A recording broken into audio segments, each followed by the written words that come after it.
Welcome to the latest version of the Allsop Prop Chat, which is a series of podcasts designed to cover the interesting aspects of property. My name is Andrew Hoban and I'm joined by my colleague Susie Summers. Hi Andrew. And Gareth Hosgood.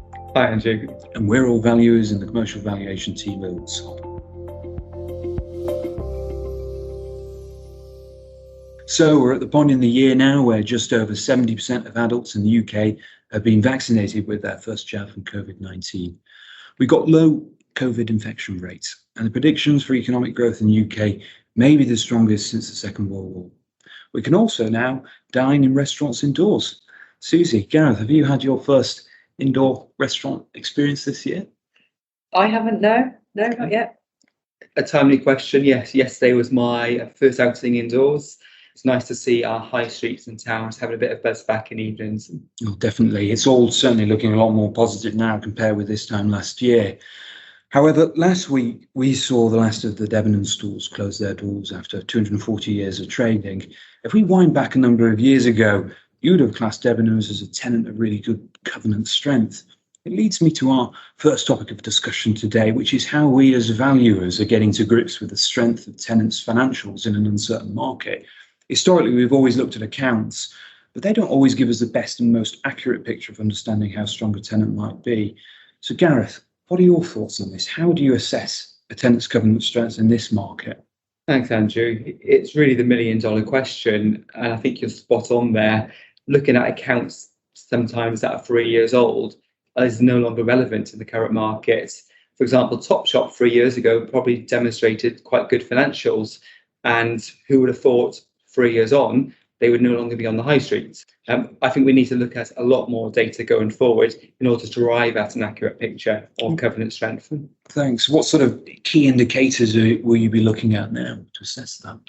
From a retail perspective, first thing, are they open? Are they trading? That's going to be key. But secondly, you need to ask a few more questions. Are they up to date with their rent? And are they paying their rent? Do a quick Google search and look on the Financial Times to see if there's any news stories on the tenants. And if they're a listed company, check how their share performance is doing. So is covenant strength still as important in valuations from a valuer's point of view? An interesting topic, which has been quite debated in the press of late. If you look at some commentary from a retail perspective, many commentators have said covenant strength is an outdated concept. Whilst to a degree, I agree on the retail market, I think covenant strength will play an important factor in some sectors. For example, if you're looking at industrial and the distribution sectors, I cannot say a 20-year lease to Amazon is not going to be keenly priced by investors, because it will be. However, there's two things we need to look at, particularly in the retail domain. Affordability being one, and second is sustainability. And that's both sustainability of rent and longevity of concept. Investors will pay a lot more attention to this. And if there's an affordable rent, covenant strength will play a lot less importance going forward, because you may have a waiting list of tenants prepared to take that space in the future. There's a really good two really good points, Gareth, affordability and sustainability. I know the latter there, sustainability, George talked about quite a bit in his last podcast. Have you started to see the shift move already? Yes, for certain. And no doubt our listeners will agree that many of our town and city centres across the UK are seeing, sites at the moment with many vacant units. If you're just looking at Oxford Street in London, just around our offices, there are currently 74 vacant units on the high street, which something needs to be done. It's unprecedented since I've been in London, that's for certain. We are seeing some change. There's the old, I think it's the Carphone Warehouse unit, or one of the units on Oxford Street, which has now been divided into concession units. So rather than one tenant paying £1 million rent roll, for instance, they're going to have a number of tenants paying a smaller amount, which I think is going to be important. I've seen this concept, Gareth, actually in some of the larger units in shopping centres. And obviously shopping centres have had a bit of a battering in the press recently because they've lost some of these large occupiers. What are your thoughts in terms of the shopping centre market? Shopping centre market generally been performing quite well prior to COVID because it was ease of parking, everything under one roof, where you can have your meal and you can go to the cinema. However, it's very much appealing to one catchment. It's appealing to the teenagers and sort of younger adults, where fashion retail dominated. And if I'm looking for myself, I'd want a more experienced shopping. If you go to Selfridges in Oxford Street again in London, it's almost theatre shopping. They've got fantastic windows, they've got fantastic bars, a good restaurant that appeals to a different catchment. From my perspective, I would want better restaurants. Could theatres be in there? And I've also seen some press articles from Westfield where they've said that in the future you might be able to see yourself in the clothes you might buy without even wearing them, and you might be able to pick your own fruit and veg from an allotment where they'll serve it in a restaurant for you. Well, that's a novel idea. So people will be able to get their broad bean fix at their local Westfield. Conscious I've commented about sort of the negatives of retail, but there has been some good news stories from a retail perspective, from a local factor and a local shopping experience. I know, Susie, you've been looking into this. Yeah, absolutely right, Gareth. In general, the retail sector has had a real negative time of it. But what we're noticing is that the local retailers and the retail parades are having a real resurgence. These are generally anchored by the convenience stores, and then have a parade of 6 or 7 other units with them. And because we've all been having to stay local, we've all been shopping local. So these parades have really benefited. They generally are much more affordable in terms of rent. The rents are generally between £10,000 and £20,000 a year, and they're very rarely over-rented, where we're seeing high streets and town centres. Some of the units are incredibly over-rented, and trying to determine market rents on these units is very tricky, because there's just no transactions that are able to be analysed efficiently. And I think what we're seeing more is turnover rent leases are coming back into play, and they make life very tricky for a valuer in order to analyse them accurately. It's going to be a bit of a challenge, isn't it, trying to unpick that? I know Will mentioned about the lot they sold in the last auction, the Jack Wills in Guildford, which was based on a turnover lease. Yeah. So I think we will be seeing a lot more of that.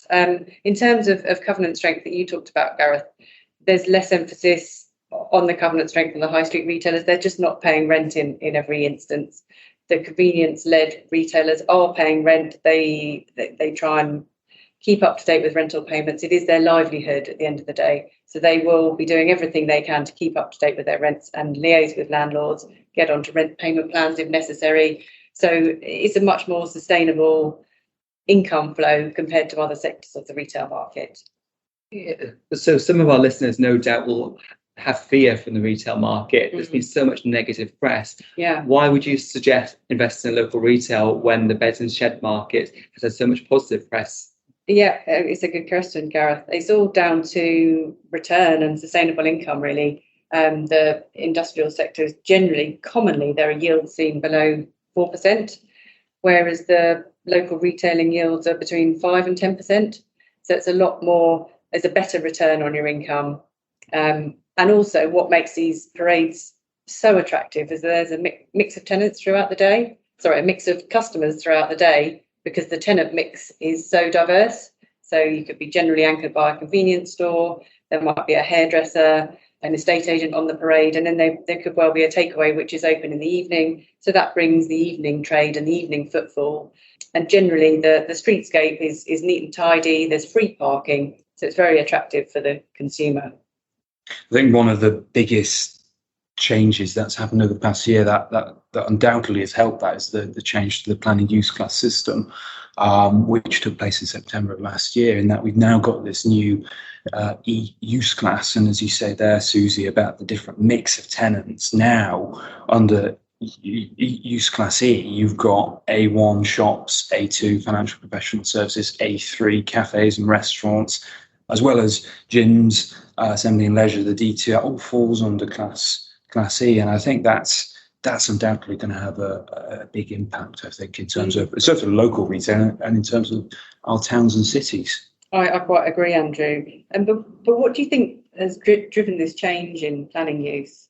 It's a really good question. I mean, I guess for so long now, local authorities have always retained that element of power to influence our built environment. And I guess, they've let go, and I think it really is a positive change. I think it's the drive there has been to ensure that our high streets are no longer full of redundant accommodation, that they're let and that they're thriving, and other users help other users to thrive too. So it's certainly is a really positive step in the right direction. I know I've talked about experience shopping and trying to get people back into the high streets by being attracted to the overall environment.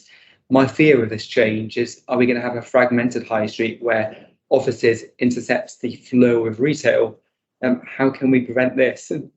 That's a really good question, Gareth. I think partly that may come about as a result of local authorities taking control over what takes place. So that might be done in the form of sort of an Article 4 direction, like we saw with permitted development rights, in that our better towns and cities aren't then overrun with all residential or office going to residential. So there could be that could be some element of control, I think. There's also an exclusion to the use class orders, so that we don't end up with high streets full of fried chicken shops and bars and restaurants. So the A4, the A5 uses, they'll now fall under class sui generis, so you can't move between those. You'll need a consent to do that. So what, from a valuer's point of view, what does this mean? Will it make our jobs easier, perhaps? Definitely. I mean, the gathering of comparable evidence will be a lot easier. We can now look across a multitude of different uses.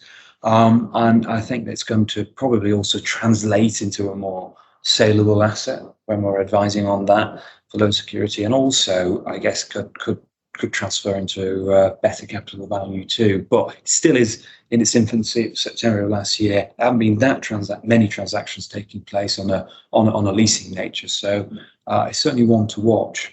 I think it's something we can debate for many hours, and perhaps a topic for a future podcast. But I think what's key is greater collaboration between local planning departments and local councils and landlords and tenants in order to create a good environment for all. Definitely, Gareth. Yeah, I think it's a few interesting themes here to pick up, hopefully, on a future podcast. I think that's probably all we've got time for today. I look forward to joining you again soon. And please remember that if there's anything you wish to discuss with us in person, please feel free to reach out. If you have any ideas for a podcast discussion, please do email us at podcast@allsop.co.uk. And have a look out for the next podcast in the Allsop Project series, where George Walker, Ben Hodge and Will Clough, they'll be reviewing the next commercial auction on the 15th of June. Thanks, Gareth. Thank you. And thanks, Susie. Thanks, Andrew. Thanks for listening.